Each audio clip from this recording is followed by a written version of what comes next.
नमस्कार दोस्तों, स्वागत है आपका पॉजिटिव वाइब के साथ। कर्मों का हिसाब है दोस्तों। कर्म अपना हिसाब हमेशा करते हैं। वो कभी किसी को नहीं बख्शते, चाहे छोटा हो, बड़ा हो, राजा हो, रंग हो, फ़कीर हो, मतलब कह सकते हैं कोई भी हो, बस वो इंसान हो। और जब उसने जो भी कर्म किया है ना, उसका परिणाम उसे भुगतना ही पड़ता है। यानी कर्म अपने आप का हिसाब कर लेते हैं और हमेशा आपको वो करते हैं जो आप उसके लायक होते हैं। यानी कि जो आपने दिया है ना, वो आपको रिटर्न करने आते हैं। अगर कोई हमसे गलती हो जाती है, कोई ऐसा पाप कर्म हो जाता है, लेकिन अब हम उसको पछता रहे हैं और हम उसे ख़त्म करना चाहते हैं, तो क्या कुछ ऐसे नियम हैं, कुछ ऐसे उपाय हैं जिनसे हम उनसे छुटकारा पा सकें? तो बिल्कुल दोस्तों, बिल्कुल ऐसी चीज़ें होती हैं कि अगर हमसे कुछ काम ऐसे गलत हो जाते हैं और अगर हम पहले तो देखो, अगर आपसे कोई भी काम गलत हुआ है ना, तो सबसे पहले तो जब आप उसे मान लेते हैं, स्वीकार कर लेते हैं, उसकी अपने ऊपर गारंटी लेते हैं कि हाँ, ये चीज़ मैंने की है, मेरे द्वारा हुई है और ये गलत है, तो आधा पाप तो आपका उसी क्षण नष्ट हो जाता है। अगर आपने किसी व्यक्ति को धोखा दिया है, किसी व्यक्ति को तकलीफ़ दी है, किसी व्यक्ति के साथ कुछ भी ऐसा गलत किया है जिसके कारण वो व्यक्ति ना डिप्रेशन में चला गया, उसकी खुशियाँ छिन गई, उसके साथ में बहुत कुछ गलत हो गया। अब वो व्यक्ति इस दुनिया में जी तो रहा है लेकिन जीने के काबिल बचा नहीं है। और आप अगर उस व्यक्ति की इस कंडीशन के हक़ हैं, वो मतलब आप ज़िम्मेदार हैं ना उसके, तो इसका मतलब ये है कि कुछ समय बाद वो स्थिति आपकी भी होने वाली है। क्योंकि आपने किसी और की खुशियाँ छीनी है, तो कोई इस दुनिया में ऐसा व्यक्ति आएगा जो आपकी खुशियाँ छीन लेगा।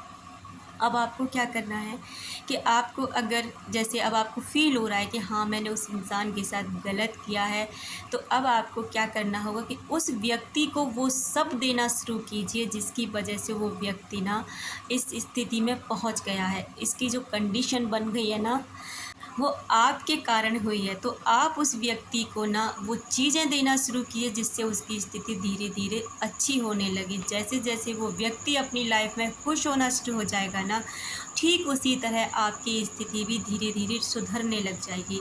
आप उस व्यक्ति को छोड़कर बाकी किसी भी के साथ अच्छा काम कीजिए, लेकिन आप उस पाप कर्म से नहीं छूट सकते जब तक वो व्यक्ति अच्छी स्थिति में नहीं आ जाता। और आप भी जानते हैं कि वो अच्छी स्थिति में तभी आएगा जब आप उसके साथ में अच्छा बिहेव करेंगे, आप अपनी गलती स्वीकार करेंगे उसके सामने और आप खुद को उसके सामने सरेंडर करेंगे। तब कहीं जाकर वो व्यक्ति सच में खुश होगा और जैसे ही वो खुश होगा ना, तो आपकी खुशी भी दुगनी मात्रा में लौटने लगेगी। इसलिए अगर आप उस व्यक्ति के बदले किसी और चीज़ों का उपाय करते हैं, जैसे कि आप जानवरों को कुछ भी खिलाते हैं, दान दक्षिणा करते हैं, या फिर कोई भी ऐसी चीज़ें करते हैं कि पुण्य के खाते में जमा हो, तो वो आपका पुण्य अलग बन रहा है। उससे ना इस चीज़ का कोई लेना देना नहीं है। आप सोचो कि हमने वहाँ गलत कर दिया तो हम किसी और के साथ अच्छा कर दें तो हम उससे छूट जाएंगे, कभी नहीं छूटेंगे। तब तक नहीं छूटेंगे कि वही पार्टिकुलर आत्मा आपको माफ़ नहीं कर देगी। तब तक नहीं उस चीज़ से हट सकते जब तक वो व्यक्ति आपको खुद अपने दिल से माफ़ नहीं कर देता ना, उस पाप से आप नहीं छूट पाएंगे। इसलिए उस व्यक्ति को जिसको आपने धोखा दिया है, परेशान किया है, तकलीफ़ दी है, उसकी परेशानी दूर कीजिए। तब कहीं जाकर आपको उस चीज़ से, उस दर्द से, उस पाप से या उस कर्म से छुटकारा मिल जाएगा।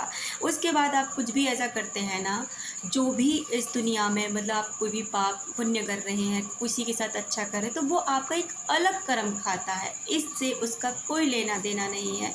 जिस भी इंसान को आपने तकलीफ़ दी, जिस भी इंसान के साथ आपने मिसबिहेव किया, जिस भी इंसान के साथ आपने गलत किया, वही इंसान को आपको लौट कर सुख देना होगा, उसी इंसान को खुश करना होगा, उसी इंसान से माफ़ी मांगनी होगी और उसी इंसान को आपको उसकी खुशियाँ वापस लौटानी होंगी, जिससे कि आपकी लिए लाइफ में भी खुशियाँ वापस आ सकें।